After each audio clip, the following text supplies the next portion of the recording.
Boss in the Sauce Show. Boss in the Sauce Show. Boss in the Sauce Show. Boss in the Sauce Show. Here we go.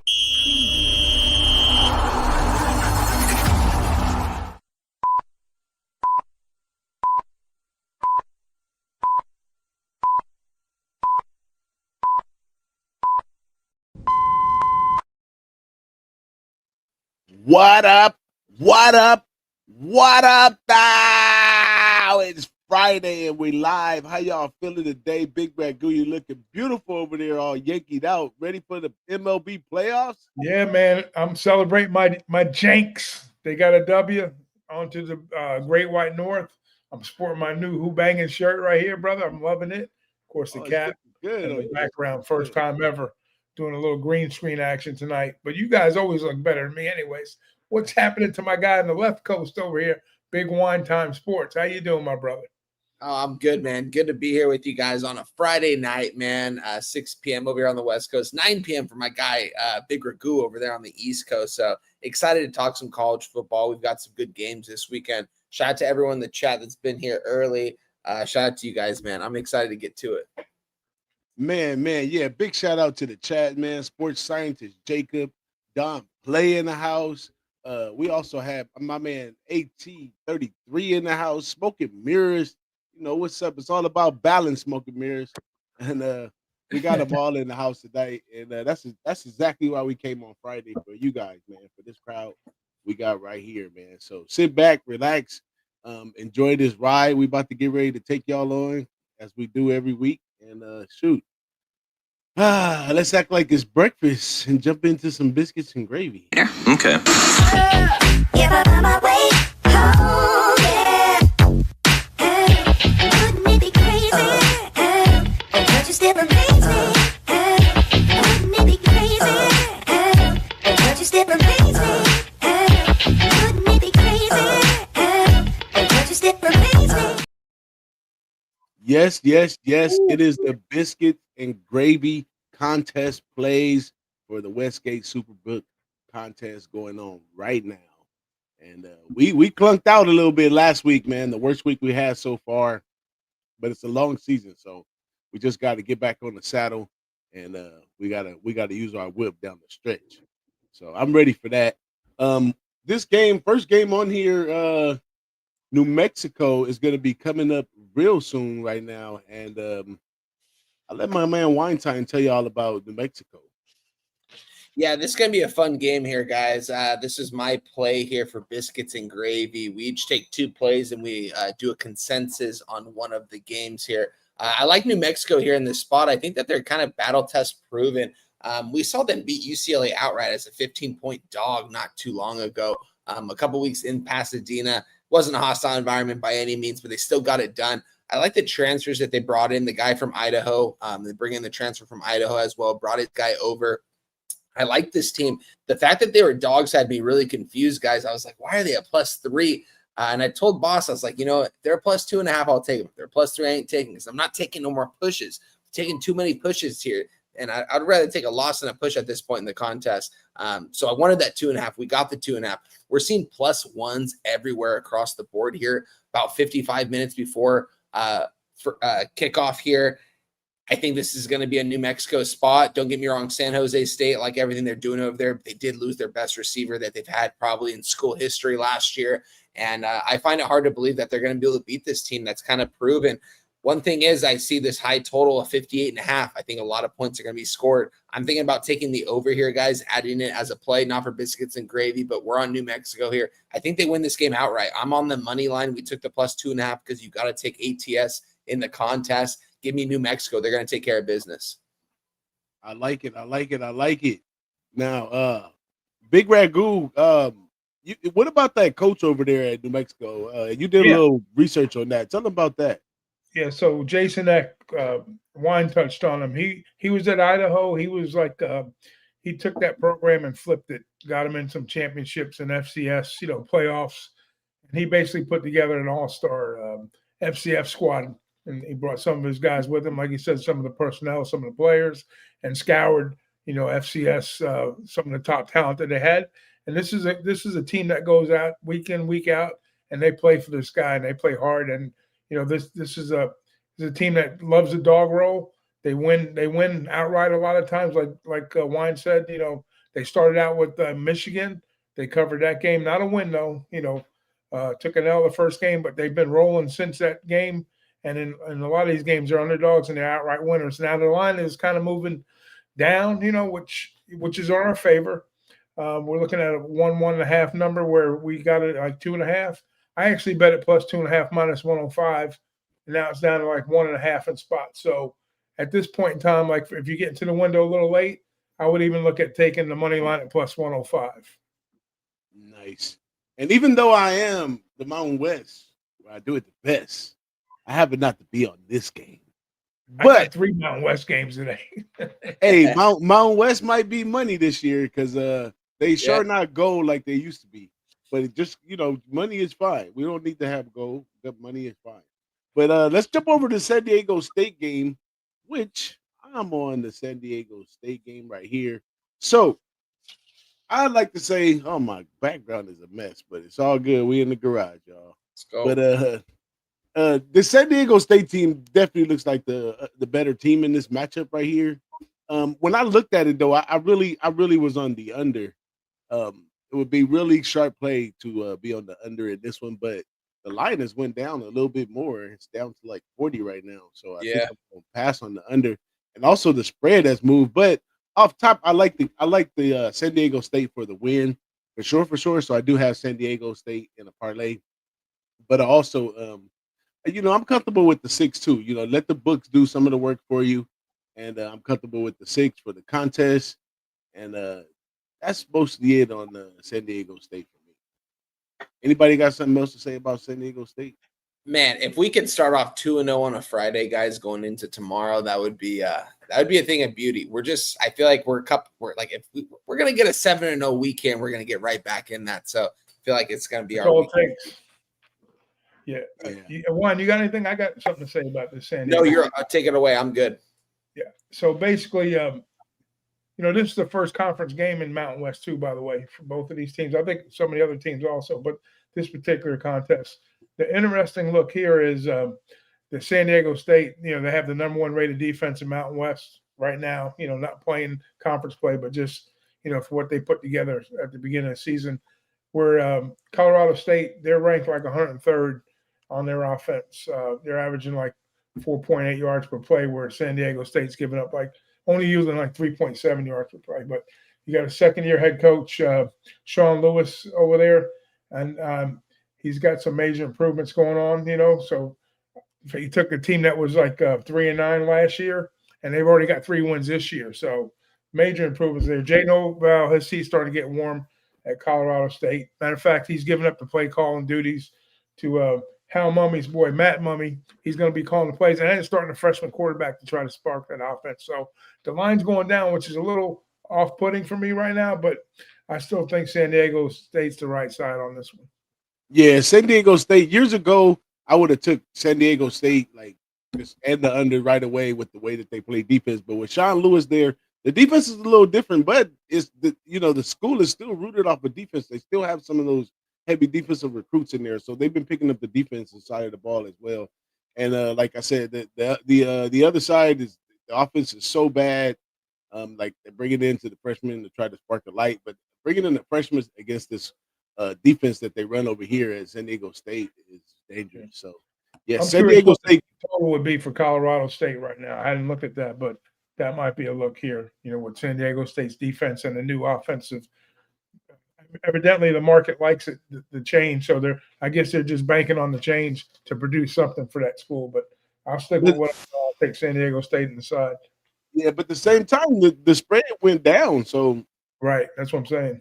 If it would have went up because of the new quarterback and they thought they would get some offense out of him, I would totally be on board. But the fact that it went down and the line went down to a team, so they must be saying something is wrong with San Diego State's offense. But San Diego State for years they just finds a way to get it done, and I think they'll probably just beat it up on the ground today and get it done. Let's move to the next one. I think we all kind of like this Purdue pick right here, right? Everybody has something on this. But I'm gonna let you start with it, Wayne. Let them know how you feel about this Purdue pick. Listen, guys, Purdue's been covering left and right all season long. You put them against USC, you put them against Notre Dame, you're getting 20-plus points on the spread. It's like it was free money, guys. This Purdue offense is going to continue to move the ball. You got Barry Odom coming over from UNLV, taking a position that taking a job that not a lot of coaches would take, and he took it. Purdue is a very hard job to take, despite being in the Big Ten, because you're at the bottom half of the conference. They put up good games against USC, against Notre Dame. They took care of business outside of conference as well, other than Notre Dame. I think this is a talented team. Who do I think is going to win this game? Probably not Purdue, but I do think that they're going to be able to stay within 9 points in this game. We got the 9.5. I think Max Browning's been moving the ball good downfield. And a lot of these guys are guys that came over from UNLV, guys that came over from other Power 4 programs. I got a couple guys from the SEC on this offense as well. I think Purdue could potentially win this game. I think that this is definitely a Purdue spot here. I'm on Purdue here plus 9.5. Nice. You want to add something to that, Big Ragu? No, I stood off of this game totally. This was all you guys, so I don't have shoot. anything to add. Let me get a little piece of this one right here, which I like for one of the big reasons that Weinar already talked about too, which is Barry Odom. This Purdue team is conference play now, and this Purdue team last year took it to the bridge with them. I think it was 50-49 was the last game they played together. And Purdue did that as a 20-point dog with the old team. So now you got the new team with Barry Odom in here. He's coming off of a bye right here.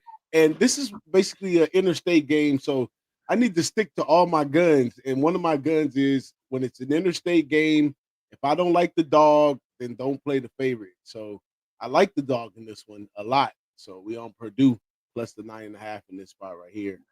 Let's keep it moving. Cincinnati.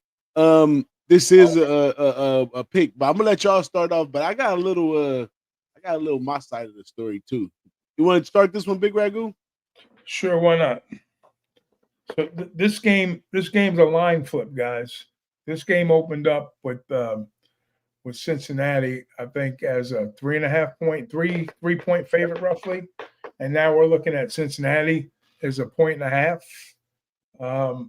So, I mean, we're talking about an Iowa State team here, guys. It's 5-0, 1-1 to the spread. Juan was talking about 3-point games. It's Iowa State gets in a lot of these lower tier numbers, like 2.5s, 3s. Now we're sitting at 1.5. So they like to live in that zone. So and Cincinnati, Iowa State has put together a nice season. They took up a big game up on Kansas State, and they just come off a huge game with Arizona. And, it's a very well-balanced team. I mean, they're top 14, 13 right now, and they're going into Cincinnati unranked. Cincinnati's now kind of trying to flip the script here. It's not a play against Iowa State. It's just I think Cincinnati's starting to get some recognition here, some respect on what they're doing, taking care of the football with Satterfield and some of the offensive weapons they have. Sobey's doing a nice job, at quarterback here. So it's going to be one of these type games where I think not last possession, but whoever makes the last mistake type of thing, or whoever, the takeaway. But I do like Cincinnati to come out early to control the football and get a score up, get a leg up early on. And then I think Iowa State maybe squeaks the game out late, but I'll take the home team early in this one, laying 0.5 point at even money. Nice. Wine. I know you're on this one as well. Let them know your part because I got the other side where you finish. Guys, look at this card that we have. I'm pretty sure I'm on almost every single play on this card. It's kind of crazy because this isn't even my game, but this is a 2-unit play for me. I'm on Cincinnati on the money line. I didn't move on the -1.5, but that's what you kind of have to do for the contest. You got to take the spread. I think they take care of business here. There's a reason why they're unranked and they're the favorite against a ranked team. Iowa State is down their best 2 cornerbacks. They are down their top 2 kickers. They're down to a walk-off kicker going into this week, which is going to force Iowa State into some situations that Matt Campbell isn't necessarily used to because he usually has a good kicker. He has a good punter. They're going to have to go for it in 4th and short at past the 50, I think. I don't know if they're going to be able to kick any field goals or anything like that. And we've got 2 cornerbacks that are going to be out for this ball game. I like everything Cincinnati's doing. I think Scatterfield's got this program revived, being in the Big 12. This is a program, guys, that I think we kind of have to put on watch for now, because if they take care of business against Iowa State after what they just did to Kansas in Lawrence, I was on Kansas on the spread in that. Kansas money line and parlays, lost it all.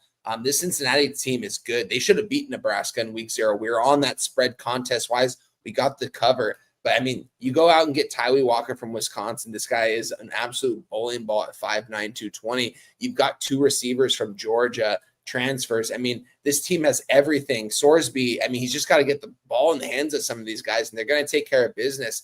I think Scatterfield's got this team in the right direction, and I think Cincinnati easily wins this game. I'm an Iowa program backer over the years, and this is not a good spot for Iowa State. This is the one game this year that Iowa State loses. It's to Cincinnati. Give me Cincinnati money line. Give me -1.5. Give me whatever you can. I love Cincinnati here. It's my biggest play of the week, and I didn't even give this play for the show. Whoever, if it was Ragu or DJ, it was Ragu. Okay, I love it. Let's go, man. Let's get it. Hey, thanks for picking up the kicking element, because I forgot to bring that up, and that was a big part of the cap too. They are down their kicker, so like I said, Campbell likes to play in these tight games, where he's kicking field goals and win games late, and he doesn't have that luxury. Now I know that the guy that is usually, I don't know if he's a punter, but the guy that does the kickoffs, it's not normally the place kicker, but I imagine the guy that's doing the kickoffs is probably going to take over the duties for place kicker here. So we'll see if he's got any kind of. I'm sure he's got a leg, but we'll see what kind of accuracy he has. Well, if anybody watched me on this show for years now, I'm not too fond to making adjustments due to injury. That defensive program that they have over there is something that they teach. And those 2 cornerbacks just gives 2 new guys an opportunity to shine. So I don't always think that that's always the best method, as we seen last night in the NFL with the 49ers. But the kicker thing is real. The kicker thing is definitely real. You can't deny that. If they can't kick the ball, that's going to make a lot of things kind of plays into the hands of the under for the most part when they can't kick, because they're going to have to do a lot of 4th down conversions. But I like me some Matt Campbell, man. And Matt Campbell, 5-0 this year. He's 3-1-1 ATS. He's 24-25 on the road. He's 14-8-1 as a away dog. And I think the wrong team is favoring this. The reason why is Kansas defense ain't shit. So I can't, even though Cincinnati played a good game last week, Kansas defense ain't the best defense to compare that to. Now, the fact that Cincinnati's defense were able to hold the electrifying Jaden Daniels, that means a lot. But that game did go up. So people scored. The defense of Kansas is not so well. So I like the side of Matt Campbell, a seasoned veteran, going into a situation like this, getting 2 points on the road as a dog in a 5-0 season where he got a point to prove. So I don't know. I got a little something on the other side, but it's biscuits and gravy, baby. I'd rather win the contest play than my own play. I don't have 2 units on it, that's for sure. But I'd rather win the contest play than my own play. But my play is in. I don't go back on that. So it is what it is. Next game, Baylor, which I have nothing to do with this one. This is definitely Weinstein's pick right here, right, Weinstein?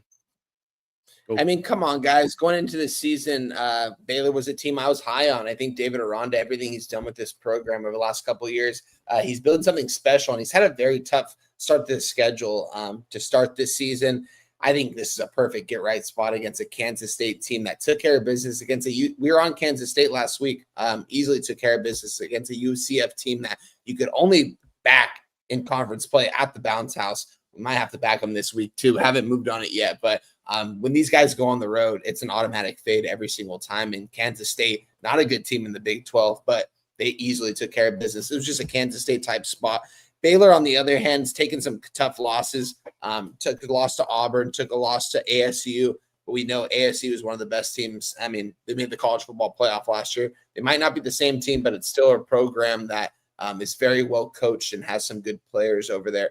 I think Baylor is way more talented than this Kansas State program. I think David Aranda is going to outcoach Klein over there, and I think that they take care of business. I think it's this spread for a reason. Kansas State coming off a big win, Baylor coming off a big win against Oklahoma State, who just fired their head coach. But I mean, Baylor's offense, I mean, starting with Sawyer, this guy can get the ball to his playmakers. They're going to put up points against anyone in the Big 12. I think it's a perfect get-right spot for Baylor, a team that's still, I'm going to say it right now, a Big 12 sleeper is Baylor, guys. Like, this team could potentially maybe lose one more game and still get to that Big 12 title, depending on what happens. I love the Big 12. It's my favorite conference to cap by far this year. I love these teams up and down. I love capping them in the summer, and I just know these teams up and down, and Baylor is going to take care of business against the Wildcats here in Kansas State. It's in Waco, Texas. These fans are going to be rock and rolling. It's a big-time game for Baylor. It's a big-time game for Kansas State too, but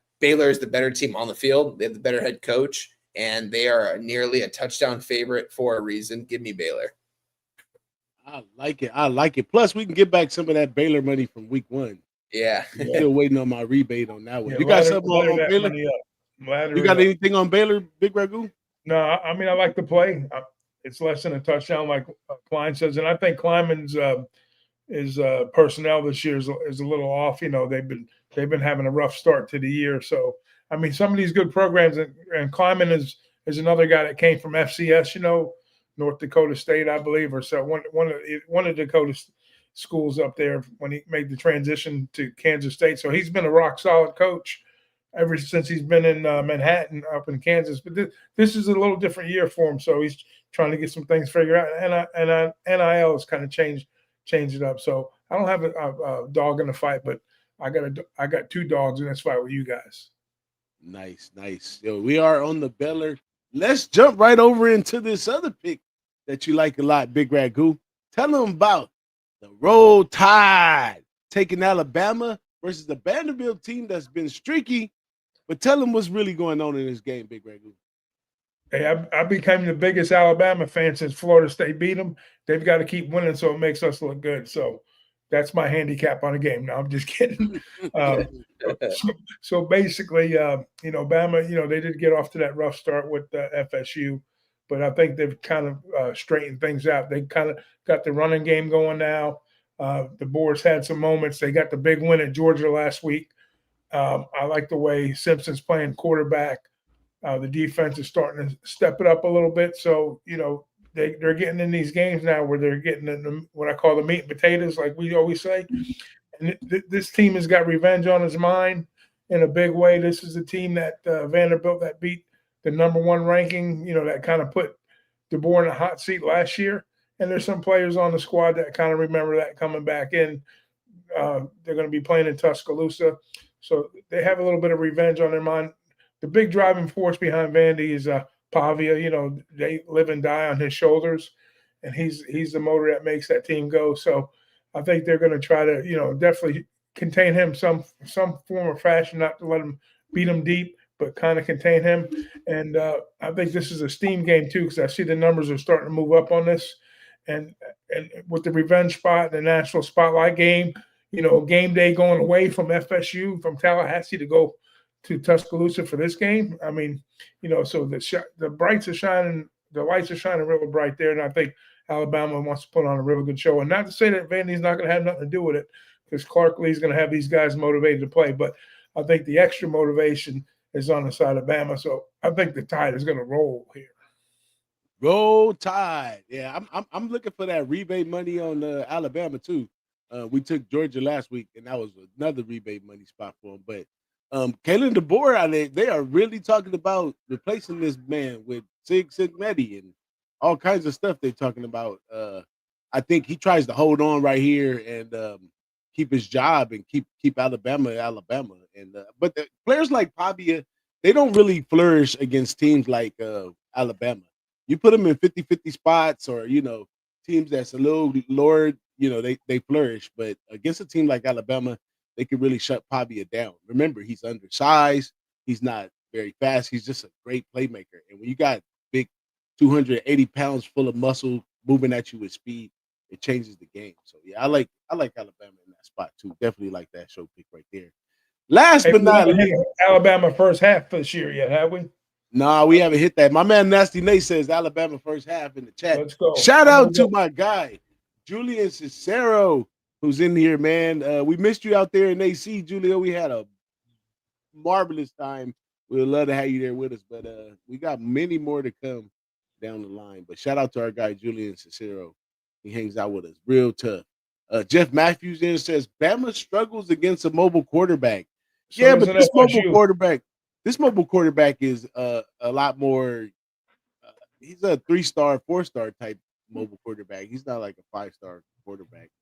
That's mobile. I think that defense and Bama stepped up a lot last week with the defense. And I think they got something going with the offense. Jan Miller's back. They might. It's nothing wrong with teams getting better during the season. It's nothing wrong with that. It happens all the time. Look at Notre Dame last year with the loss to NIU. So it's nothing with improving as you go on. And Alabama, the board, everything they got going on there points to they can get better as the season goes. But Big Ragu, let them know what's up with your squad, FSU, in this one.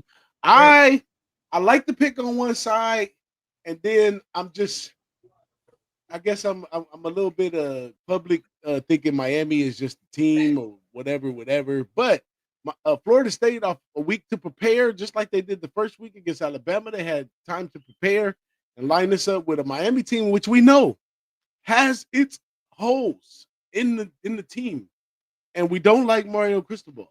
So tell them about FSU, Big Ragu. Well, let me ask. Hang on. Go back to wine for a minute. Okay. Go to wine. Let's go to wine.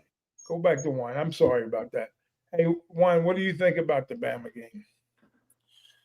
I think it was a Florida State spot. I mean, that game I was on Alabama in that spot, and it just seemed like Florida State did whatever they wanted to. Where were they playing, guys? And where are they playing this weekend? Tallahassee. I think this place is going to be rocking and rolling. I love Florida State here. I gave them out on the show earlier with Jimmy. I'll just give a quick little breakdown right here. But I think that this is a perfect get-right spot against Florida State. They're playing in a really tough spot, guys. Charlottesville on a Friday night. They don't get many games like that against a team like Florida State, a team that's proven that went in and didn't just beat Alabama, a team that, by the way, we just talked about that's laying 10.5 against Vanderbilt. They smashed them. It wasn't even close from start to finish. Tommy Castellanos, I think, fits in perfectly with this offense. What did Norvell go out and do this last offseason to save his job? He fired both of his coordinators and brought in 2 coordinators that are potential head coaches at other Power 4 programs when it's all said and done in Malzahn and White. I like everything they're doing over there. I think they're going to take care of business here. I think they win this game outright. Miami, who has Miami really beaten this season by margin? I guess it's actually good. At this point in the season, preseason, we thought their competition was going to be a little bit more tough, but I don't think Miami has really showed me a lot. And Carson Beck has been struggling these last couple games out there, and I think he's going to struggle in Tallahassee. Miami has had a lot of pre-snap penalties in Miami. This is their first road game. It's October 4th tomorrow. This is going to be the first road environment. This place is going to be rocking and rolling all day. Like, Tallahassee is going to be going nuts. Give me Tallahassee, not just plus 4.5. They win this game outright. Nice. Hey, I was trying to get you back onto the Alabama game, but since you broke that one down, that's good though. I'll take it.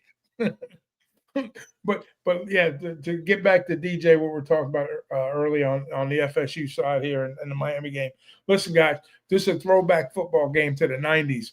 We're talking Bobby Bowden, Jimmy Johnson. This is the atmosphere. It's been a long time since we've seen a 3 with that loss. It doesn't hurt Florida State. It's not great, but maybe a little look ahead of Friday night, like you said. The whole thing going on up there. They scored 40 plus points, which was plenty of points to win the game. Just they do have trouble with mobile quarterbacks, I'll tell you that. And I know there's somebody in the chat that says Bama does too, but obviously we've seen what Castellanos did to Bama. But anyways, Carson Beck isn't that guy. He stays in the pocket. He's a pure passer, so they'll contain him. They'll come up with a scheme to kind of slow that offense down. I'm not worried about that. Plus, they'll be at the dope in Tallahassee. Miami's legit though. Their defense may be a little bit underrated here, but I think Florida State, it's going to be a trench game. It's going to probably be a field goal type game. But it's going to be a throwback football game. The big edge here is playing in the dope. Believe it or not, I think talent for talent, they match up well. I think there's going to be playmakers on both sides of the ball. Obviously, maybe lean towards the over here too. I think it's 55, whatever the number is. So I like that. But you know, I'm not going to make a fan bet here. I'm just going to make a bet with my brain that tells me take the points here and sprinkle something on the money line too. So this is Florida State's whole season right here. Whoever wins this game's in control of the ACC championship run here, and then of course the playoffs. So Miami will have time to recover. Florida State won't. So biggest game of the year for Florida State. Take the nose at home. Nice. My man Kong, who was with us last week, he's on the other side of us in this one. And I'm an advocate of. I love cappers being on the other side. It just makes you either stronger in your pick or. Well, I'll tell you this: if Miami wins, they'll win it in a big way. But if they don't, Florida State's going to win it close. But I like the close game here versus the big blowout because I truly don't believe that they're going to go in the doke and blow out Florida State. That's not happening. Yeah. And big shout out to my guy Kong Clips for showing up last week. I did send Kong some merch.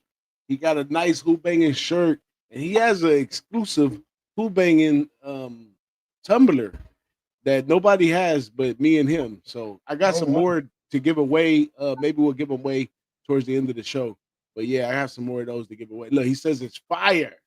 The Who-Bangin tumbler. I'm going to bring it on next time he shows up. Yeah, it was too heavy. I got one over here, but it was too heavy for me to bring to AC. So I got a bunch of them. We're going to be giving them away for the rest of the year. So y'all hang in there. I don't know. We'll do something at the end, and we'll just have one of you guys pick a guy out of the audience, and we'll send them out a gift, or something.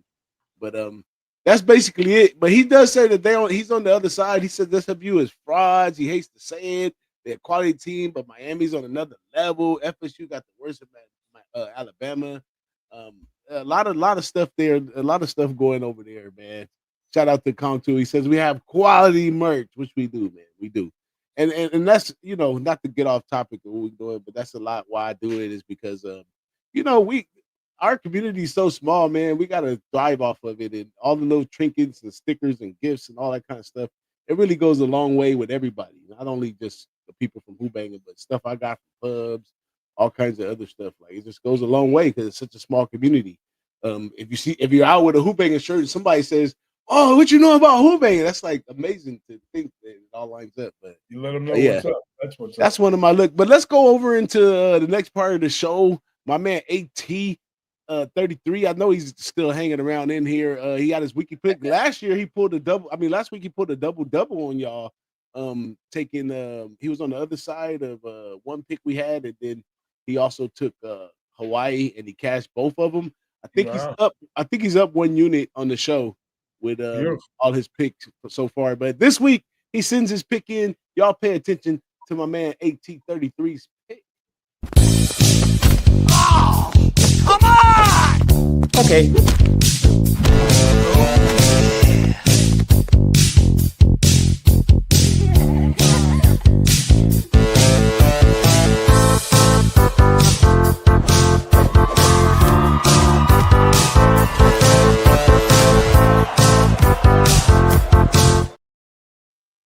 Yeah, throw that money around, man. He keeps bringing the money, baby. He keeps bringing the money. But yeah, man, let's move on into some of our own regular picks for the week right here. Let me bring them up. Wow, my man Dab is still here. I think we're gonna go to this one first, which is Mississippi State. Oh, I'll go first since I'm on the other side. Let me go first since I'm on the other side. So I really like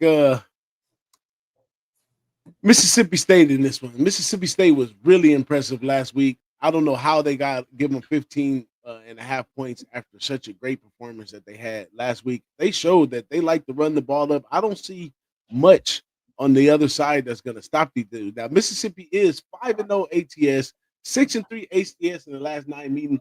Coach Jeff Lebby is 4-2 on the road as a dog, and last year, in his 2-10 season, his 2 wins were on the road. So going on the roads is his sweet spot.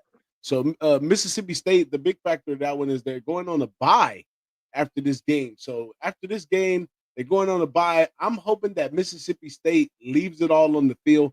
15 and a half, which is went up to 16 and a half, is a big number to cover. And I really like Mississippi State in this spot. Now, Big Ragu, I know you're on the other side. Let him know the other side. And my man Dab is in the chat. I hope Dab, he's out there in Texas. I hope he gives us a little bit of how he feels on that too. But go for it, Big Ragu. Let him know about Yeah, how I this mean, Texas A&M team. from an X's and O's standpoint, guys, it is a big number. I'll give it that. Um, but sometimes you got to follow the markets a little bit, and you kind of scratch your head and you says, what are we missing here? What's going on with this? What's going on with with these big moves?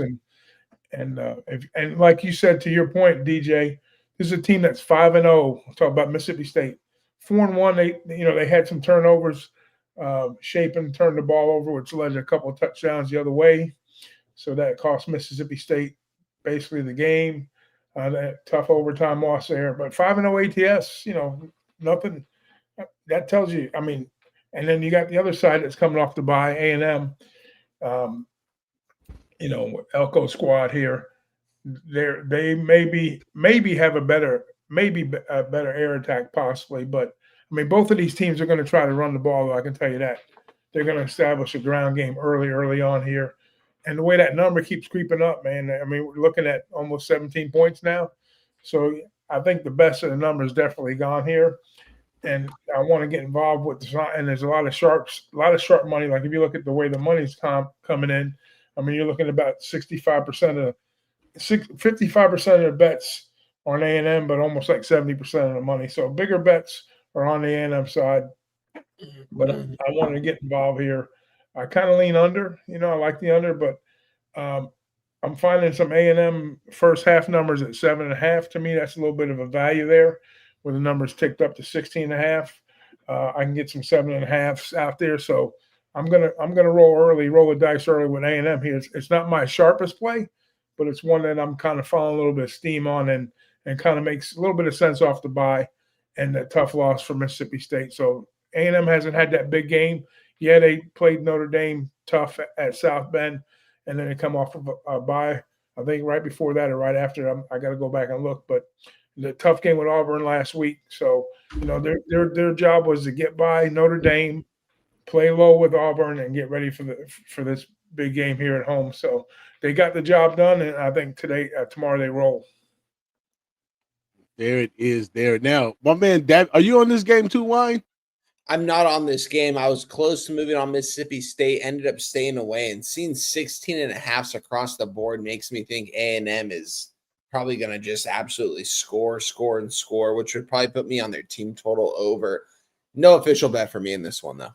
Yeah, I don't see A&M is that good this year, but Dab said he knows a lot of diehard Texas A&M. Yeah, first half for me. Gramble.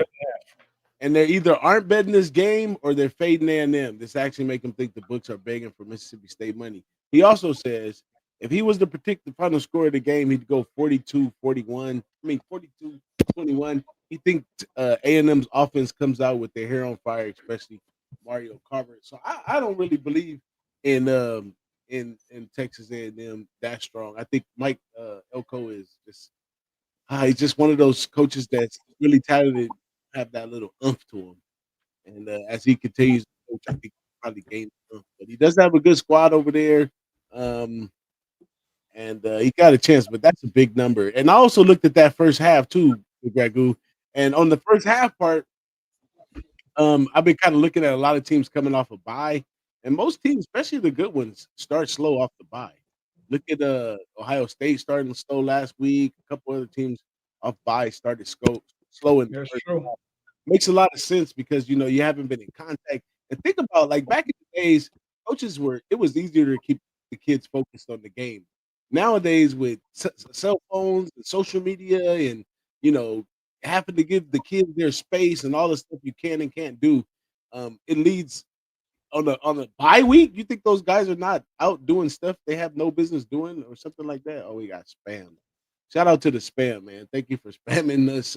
It shows spamming our show, huh?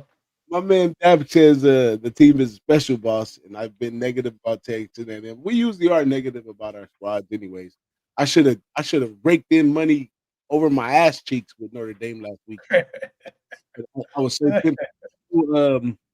I was so timid because I'm a fan, but I really felt gut inside like this was the spot. And I barely played. I caught a live under 86, and that was probably the only bet I cashed off Notre Dame. But let's keep it moving. How far are we in the show? 40 minutes in the show. Let's try to get everybody out here in an hour. Let's go into this military game right here. This is an add-on by Big Ragu, Air Force versus Navy. I really don't want to have much to do with it. I like that everybody's on the new climate that, it's new military teams. Things are not how they were in the past, and this game could easily go over and yada, yada, yada. But I've been bit so many times in the past. And I'm a Mountain West guy, so I can either be all over Air Force or know everything about them or whatever, but it's just a different type of game they play when these military teams meet each other. I don't know what it is. The pregame meal, I don't know, is it because of military standards or what, but it's just different. But my man Big Ragu's going to take a bite out of crime in this one. And what you doing on this? The military school's been taking a bite out of my ass of late with Army and a couple of plays I lost with them, but I haven't touched. I think I bet Air Force one time early in the season, either with or against. I got to go back and look at the records. But this particular game has a different feel altogether here. This is one of the President Cups game. Obviously, they keep tracking in the big one at the end of the year when Army and Navy play the last game of the season. But like you said, the scheme here for these teams. They really don't rarely blow each other out. So we're looking at a big number here. It's is that not that's not the right number? Is it 6.5? Is it down that cheap? I make mistakes. I know I make. Yeah, it's all right. But the total's about right. It's pretty close. I think it's like 12.5. Air Force is underdog at Annapolis. They're playing this game at Navy, like it says up on the screen. But the thing here is, you've got the number 2 rushing offense in FBS is Navy. And by the way, FSU is number 1 rushing offense. 13.5, Big Ragu. It's up to 13.5. It's climbing up, yeah. So anyway, it's climbing up. But anyways, both of these teams, so Air Force is ranked like number 4, I think, or 5, and then Army's ranked number 8. So 3 out of the top 10 teams that rush the ball in the nation are the academies. Navy does present a different wrinkle to it because they're able to pass the ball a little more efficiently than Air Force and Army for that matter. I would put Navy, Army, then Air Force dead last when it comes to that. But the big difference for me here is Air Force does not have any kind of defense whatsoever. I mean, they can't even get out of their own way when it comes. They're ranked dead last in FBS. In defense, 132 total yards allowed. So that's a big problem. They're giving up almost like 550 yards a game.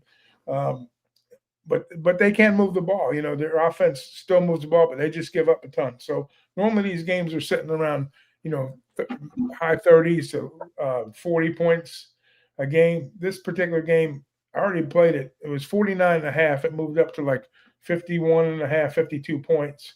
I think they're going to score points here, guys. I really do. I already bet the over. I think it's too many points. I think it correlates with Air Force scoring points here. Like my power ratings have Air Force less than a field goal differential and point value. But then again, like I say, if they can't stop anybody, that means they're going to have to put up some points to keep track. So keep up. But I think they will. I think they'll put points up against Navy here because, like I said, Navy's defense isn't prolific, but they're able to have that added element of throwing the ball. So you think they use clock, but in these academy games, they do score points, guys, even though they are usually total low. And this is telling with the market move going above 51.5, 52 points off of 49.5. So I'm on the 49.5 over. Nice. Big Wine, you took a part of this one? I did not, but I'm close to moving on the over because this total for a service academy game it's telling, as what Ragu said. Like, this is going to go way over. I don't know if anyone's going to stop anyone. There's going to be a lot of explosive plays. I will be on the over by tomorrow morning. This is all the other way from our guy, the late Noli knows, that used to bet the unders. He used to tell me, when you have friends and family members that come say, hey, man, you're a sports bettor, man, can you give me a bet or whatever, what you got? Tell them every time, Army versus Navy, under. Let's keep it moving, man. Texas, Florida, a game that I really don't want to have nothing to do with.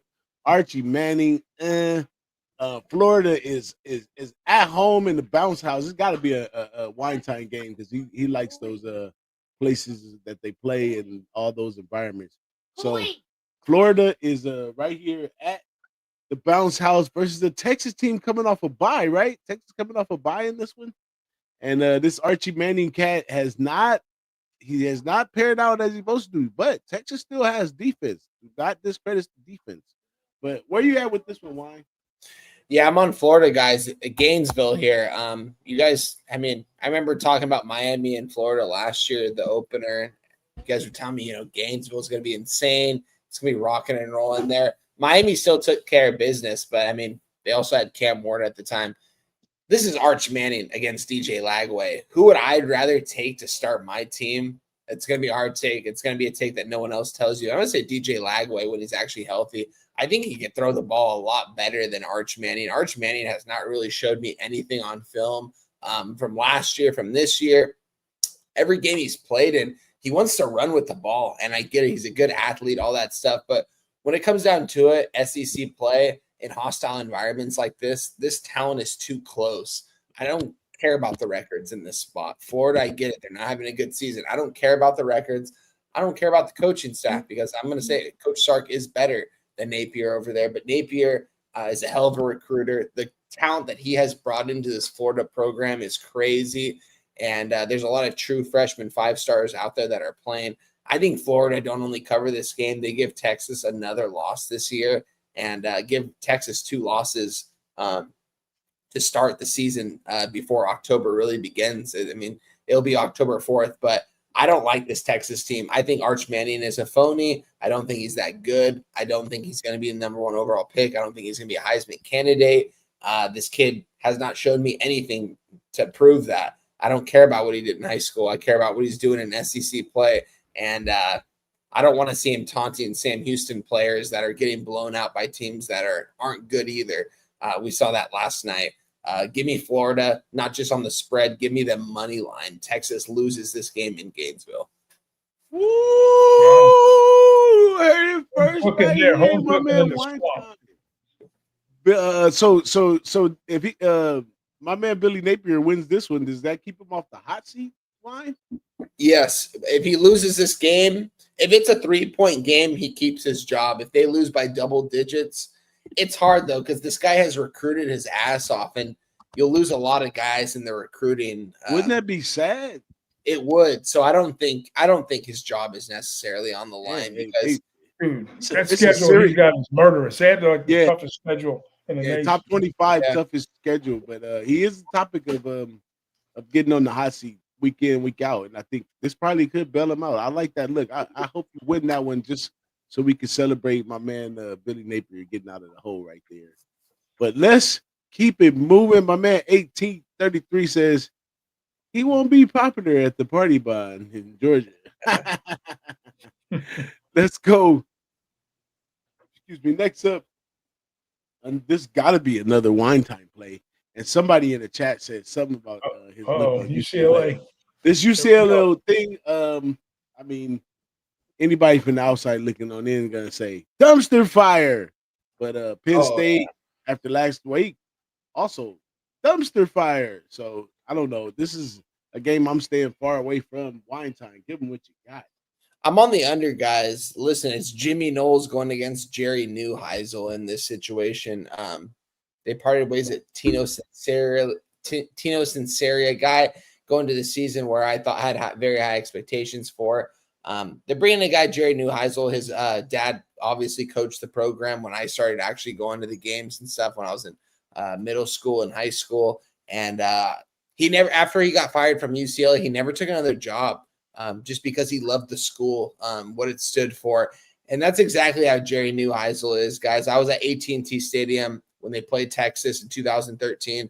I was there, Dallas, Texas. Jerry Neuheisel comes in for Brett Hundley, ends up playing 8-year career in the NFL, comes in the game, and we're just like all sitting there in the stands like, what the hell? We flew to Texas to watch this, to watch Jerry Neuheisel, ends up throwing a bomb with a minute and a half to play to win the game. And it's probably by far the greatest game I've ever been to in sports. And I was there when Josh Rosen beat Texas A&M on the home opener when they were down, I think, like 28 points in the fourth quarter. I was there. This game meant a lot more to me just because of who Jerry was. Like him as a play caller.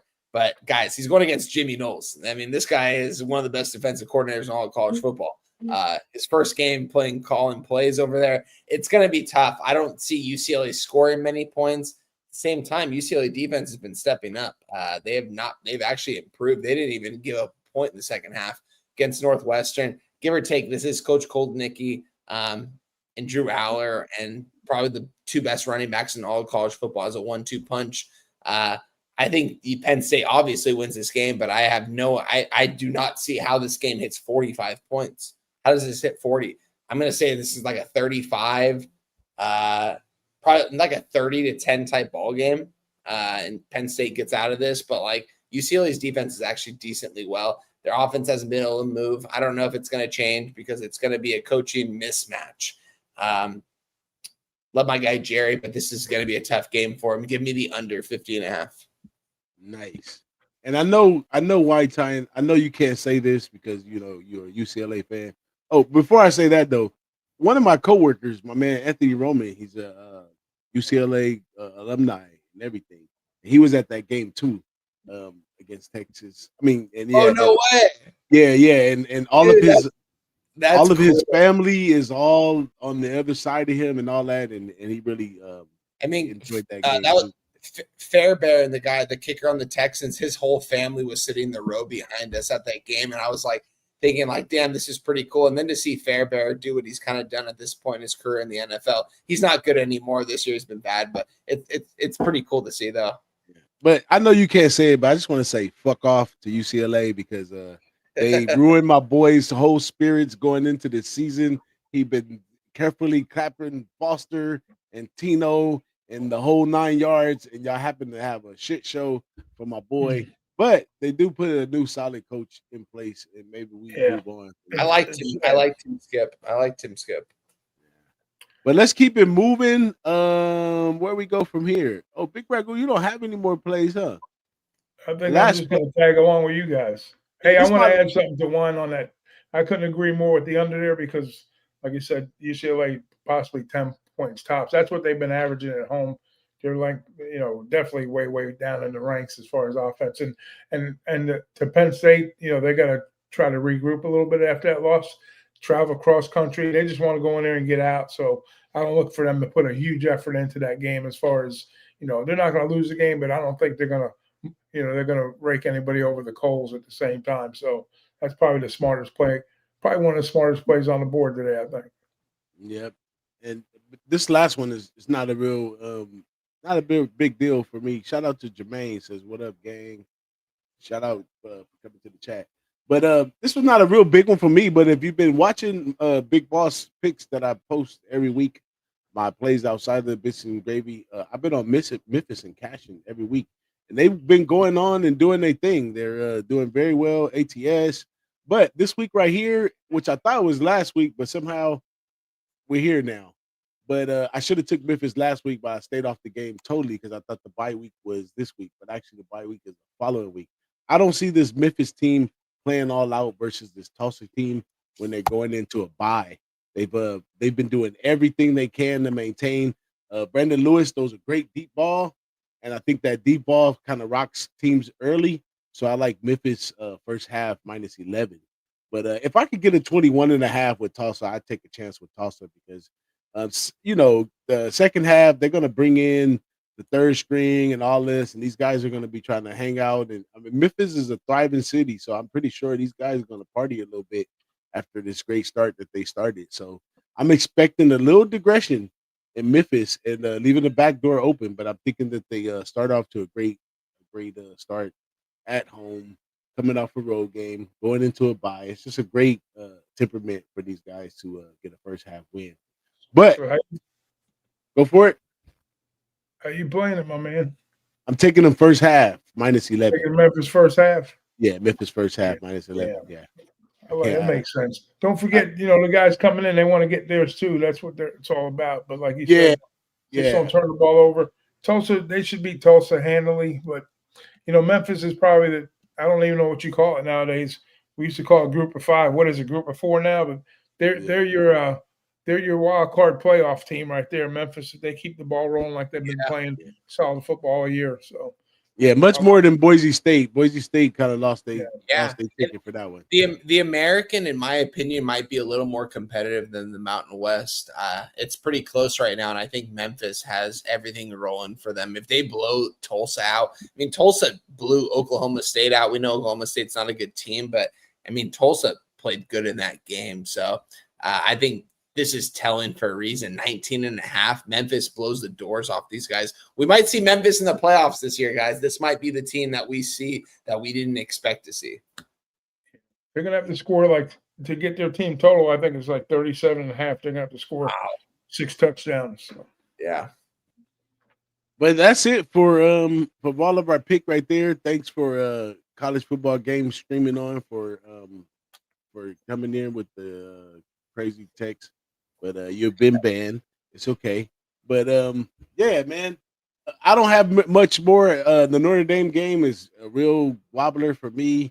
I want to find a way. Sometimes I just want to just back Notre Dame and just back the over because that's what Freeman needs. But right now, we need those style points going into trying to get in the playoffs with 2 losses.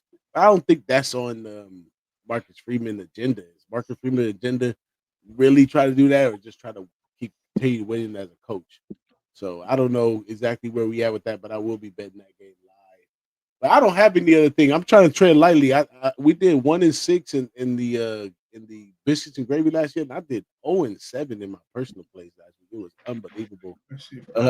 I got a motivational speaker that tells you you're not wrong all the time. At least sometimes you're right. Well, last week I was wrong all the time. So, hey, once you go so far down, you can't go no further down. So this week I'm expecting to have a bounce back week, shall I say, a comeback week or whatever you want to call it. I expect to do much better this week. Any other plays for you guys? Any other things you guys want to say? I'm looking at my spreadsheet right now because I got some leans on. I lean under in the Wake Forest game. That's I think the total's sitting at 45.5, or I got cap it at 45.5. It's sitting at 51.5. And I got shout out to Dutch Boy. An over lean on the Kansas game over. Kansas over game, lean over, and then Wake Forest under lean. 2 leans for you there. And my man Big Ragu had a couple other things he put in the Jack, New Mexico plus 105, San Diego State minus 6.5. He put all his right here. It starts in a minute, guys. Let's go. Biscuits and gravy shortly in about the next 1 to 30 minutes. Our games start. Let's go 2-0, guys. Let's go. Absolutely. Big shout out to my man Dutch Boy Fresh. You know him for the morning sesh on PSR. He showed up in the chat right there. Big shout out to Dutch, my guy. He said he's on Bendy. Whoa, Dutch. And big shout out to my man Guns Picks in the house, man. He said he's on Old Dominion minus 20. I know Dutch used to know he better be cheering for Alabama. But that's it for us, man. I don't have no more announcements for nobody. Make sure you go check out my man Wine Time early in the morning on PSR. I will be in the chat. I don't know. I might have time to get on the show. But I'm thinking about I may go live on one of these early games this morning. I mean, tomorrow morning. So I'm going to be live for the first early games. That's why I'm starting to do the show on Fridays. It gives me a little time to do live on Saturdays. And just kind of chill out and watch the game with you guys. So make sure you come back here tomorrow for, I don't know what game I'm going to pick to watch, but I'm going to pick some of these. Maybe I just do all the early games. I got like 5 TVs right here, so I'm going to be watching everything. So come back and hang out with me. Of course, my brothers right here are definitely welcome. And anybody else, my man Marley Betts was supposed to show up tonight, but he got a little busy. But we will have some more guests for you next week on the Friday Boss in the Sauce show. That's it for me. Big Ragu, give these guys something to think about before they leave us and we go into this Saturday card. We go into this Friday night lights game we got next. Give the people, Gillian, give Don't the people check some it back out. kind words as we go into this, and we're gonna get out of here. Hey, Go so for it. listen, you guys, for everybody that didn't get to come out to Atlantic City with us last week, next time we give you guys an invite, get out with us and party with us. You know what I'm saying? We're going to be doing a lot of these in the future, at least once a year. Anyways, cash some tickets, guys. See you at the window. The Boss and the Sauce Show. Boss and the Sauce Show. Boss and the Sauce Show. Boss and the Sauce Show. Here we go.